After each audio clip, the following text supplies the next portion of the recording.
বোলপুরে বহু পুরাতন কালী মূর্তি পাওয়া গিয়েছে। বোলপুর নিচুপট্টি রথতলায় একটি পুরনো বাড়ি ভাঙতে গিয়ে মিলল অনেক পুরনো দিনের পিতলের কালী মূর্তি। চাঞ্চল্য ছড়িয়ে পড়ে এলাকায়। বুধবার বোলপুরের নিচুপট্টি এলাকায় একটি বহু পুরনো ভগ্নপ্রায় বাড়ি ভাঙতে গিয়ে মিলল একটি পিতলের কালী মূর্তি। এই ঘটনা এলাকায় চাউর হতেই চাঞ্চল্যের সৃষ্টি হয়েছে। স্থানীয় বাসিন্দারা মূর্তিটি উদ্ধার করে এলাকা ঘিরে রেখেছে। স্থানীয় সূত্রে খবর, এই জায়গায় বহুকাল আগে একটি কালী মন্দির ছিল, তারপর সেখানে বাড়ি নির্মাণ করা হয়। বাড়িতে কেউ থাকতো না, পরে বাড়িটি যখন ভাঙা হয় তখন ওই বহু পুরনো বাড়িতে পেতলের কালী মন্দির উদ্ধার হয়। ঘটনার খবর পাওয়া মাত্রই ভক্তদের ভিড় লক্ষ্য করা যাচ্ছে ওই এলাকায়।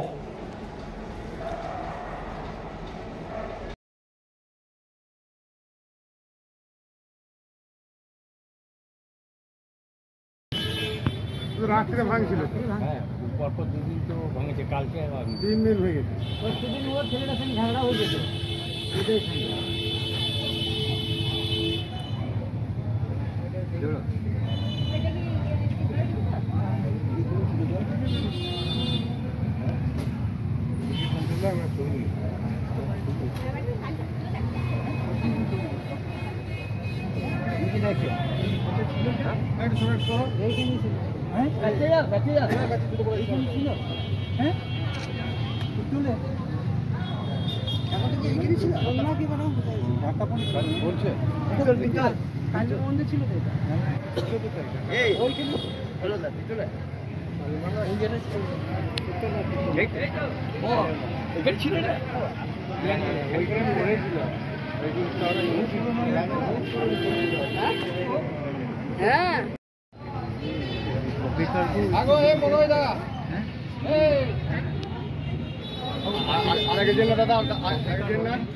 বহুত পুরনো, আমি ছোট থেকে দেখি।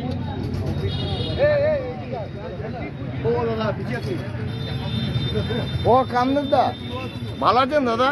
আমি আমিরুলের ছবি করে পাঠাচ্ছি স্যার।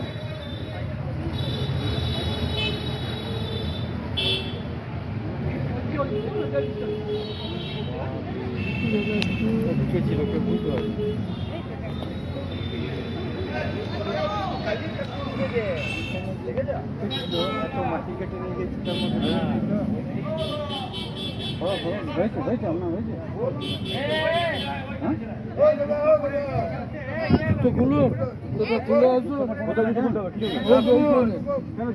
সবাই চাই ঠাকুরের বেদি কোথায় ছিল আপনি তো জানেন না।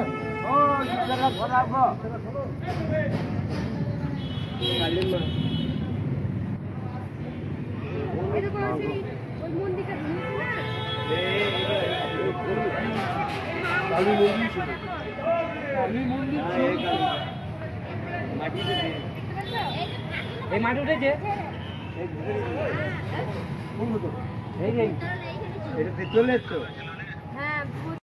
বলো যা বলো বলো। কি দেখলেন আজকে এখানে? দেখলাম বলতে এই জায়গাটি বর্তমানে হাত বদল হয়ে একজন ভাঙাভাঙি করছিল। তো এখানকার স্থানীয় কিছু 2-4 জন দোকানদার, তারা সকালে একটু ধূপ ধুনোর গন্ধ পেয়ে এদিকে তাকিয়ে দেখে একটি মূর্তির হাত বেরিয়ে আছে। পরে আমাদের এইখানকার স্থানীয় একটি ছেলে ব্রাহ্মণের, তাকে ডেকে তারা এই মূর্তিটি উদ্ধার করে। ছেলেটির নাম হচ্ছে রামকৃষ্ণ চ্যাটার্জি।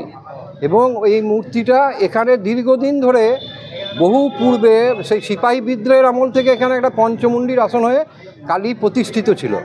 সেই বর্তমানে সেই মা কালীর পুজো বোলপুর কালীবাড়ি তলায় অনুষ্ঠিত হয় চৈত্র মাসের 20 তারিখের পর শেষ মঙ্গলবার।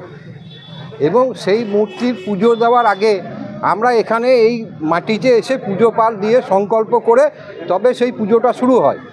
এবং আজকে এই মূর্তি পাওয়ার মধ্যে দিয়ে মোটামুটি প্রমাণিত হয়ে যাচ্ছে যে এইখানেই মূর্তি ছিল এবং পূর্বেও এখানে পুজো পাল হতো। এরপরে কি চিন্তা ভাবনা রয়েছে এখানে?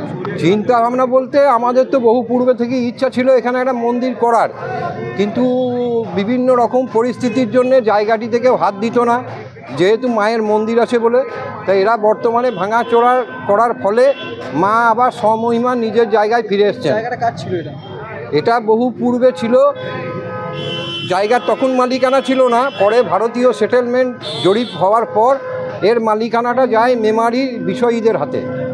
বর্তমানে বোলপুরে গোলকবিহারী চট্টরাজের নাতি রাজা চট্টরাজ এই সম্পত্তিটি খরিদ করেন। তিনিই ভাঙাভাঙি করছিলেন এখানে। এবং আজকে মূর্তি পাওয়ার মাধ্যমে আমাদেরও একটা দৃঢ় বিশ্বাস স্থাপন হয়ে গেল যে হ্যাঁ, পূর্বে মায়ের মন্দিরই ছিল এখানে এবং এই ভূমি মায়েরই ভূমি। আমার নাম দেবব্রত দুবে।